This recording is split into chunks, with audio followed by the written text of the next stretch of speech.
Another meeting? No way. We don't have time for this. I need my crews out working. We have to be producing at any time that they're on the calendar. I'm the owner of the company. I'm so busy. I'm so swamped. I have to write checks. I have to pay bills. We do not have time for a new meeting. Wrong. This is the wrong mentality. Meetings are so important for your company. Not only does it help keep your employees accountable because you are constantly training and teaching and communicating, and it keeps you all on the same page, but it also can hold them accountable and protect your company when it comes to safety. So this is what our Monday morning meeting agenda looks like. We like to call it a Toolbox Talks. What we discuss with our crews in the morning, we're an exterior cleaning company. So we kind of go over large jobs that are taking place that day, actually that week. And this is run by our field ops manager. If you do not have a field ops manager, this can be run by you, the owner, and it should be run by the owner until you see how you want to format the meeting, how you want to strategize this. And then you can then delegate it to either a team lead or your strongest field crew member or, someone down the hierarchy. So under meeting highlights, we have our field ops manager just bullet point topics that we're talking about. So we're going to talk about jobs A, B, and C. But then we also have them pick a safety topic. The leaders in our company and our key employees, like the ones that return each year, we all did go get our OSHA 30s. So we are educated in OSHA safety standards.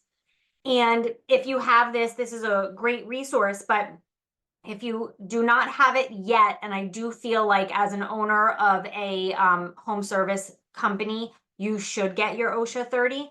But if you have not yet, the OSHA website itself has so many resources, and I'm going to actually link that for you below. If you head over to OSHA's website, they actually have, you would click the A to Z index, and it's osha.gov is the website. I'm going to link everything below.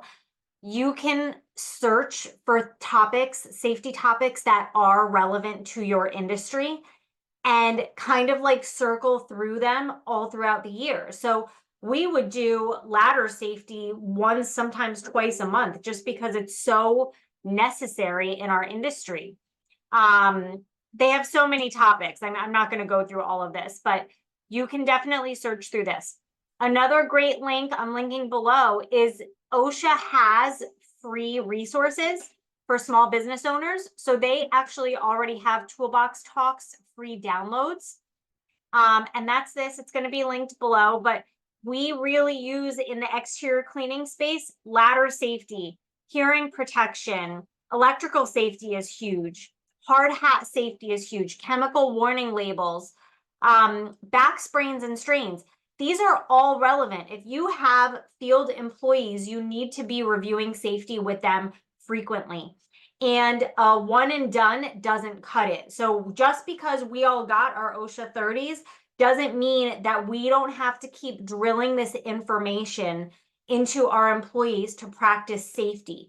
I can guarantee that if you pulled up to a job site, you would see an employee doing something that may not be safe at least once a day. So you have to continue to push on safety. And that is the reason that we do these toolbox talks.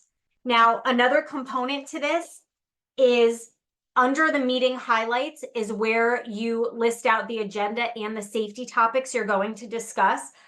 If I pull a template from OSHA, like I just showed you, I just print that and add it to the binder with the date on it. You put the date, the location of the meeting, because you might have a remote meeting and you want to document that as well. And then the key safety topic is here. The attendees, you do have to document which employees heard your toolbox talks for the day, because that helps to hold them accountable with the job stuff that you discussed with them, but also safety things and safety topics. So at the end of the meeting, they're going to write down their name, basically sign in or beginning, whatever, and then put the date next to their name. So you have documented on this day, this employee heard this talk. If an employee misses this because they were at work late, which is a whole nother conversation because there's more to being late. You might miss important safety things. But if you do have this conversation with the employee the next day, if they were out sick, they can also sign their name and then put that date on here. But this is very important. There's extra space on the back of each sheet. It's 1 page per meeting, and you just keep stacking them. This is going to fill your entire year. The front of the binder says for 20, oh my gosh, it says for 2023. I have to change this to 2024. I'm stuck in last year. Anyway, I'll make that update for you.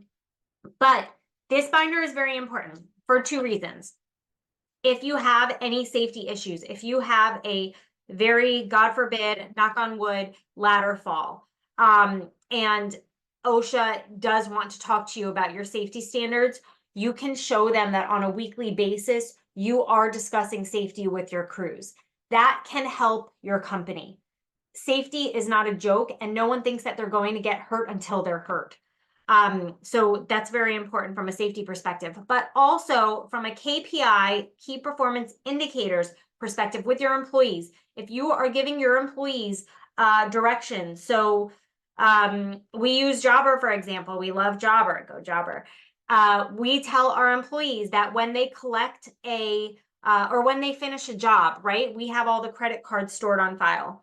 When they finish a job, if the customer is not giving them a cash or check, that they need to automatically charge the card on file. So if you're discussing that process so how to take payments, and you're discussing this process, because you can set a process in place once, but you do have to keep going over it every few weeks/months. Document it and have the employee sign off. So if they keep making mistakes, you can then say, I've discussed this with you 3 times, plus we had a one-on-one meeting that you signed off on, and you're really not getting this process, so we have to have a discussion.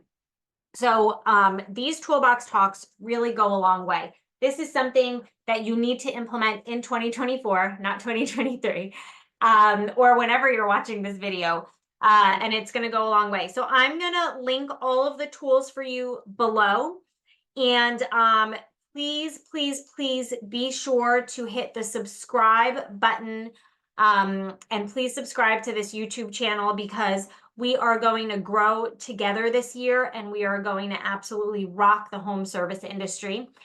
You can also head over to my website, www.theprocessceo.com, and you can fill out your information there so that you will be subscribed to my emails, which also have lots of wonderful information in them. And if you are on social media, head to Instagram, The Process CEO, where I have a lot of small updates for you. Thanks so much. See you soon.